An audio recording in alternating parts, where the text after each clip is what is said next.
حلقة 1075 من أنمي ون بيس قد نزلت البارحة. كانت الحلقة ممتعة بصرية لا توصف، كانت حلقة أسطورية من ناحية جودة الرسم والتحريك وغيره.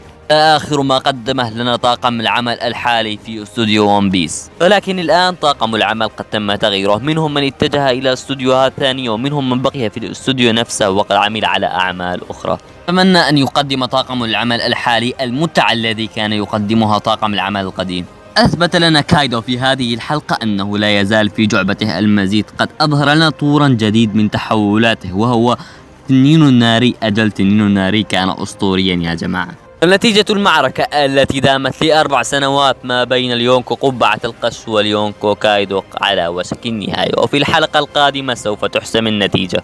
أظننا على وشك توديع شخصية عظيمة، شخصية كان خصمها أودا وليس لوفي. وداعا أيها اليونكو كايدو. كلب الكوروزمي قد ودع أيضا.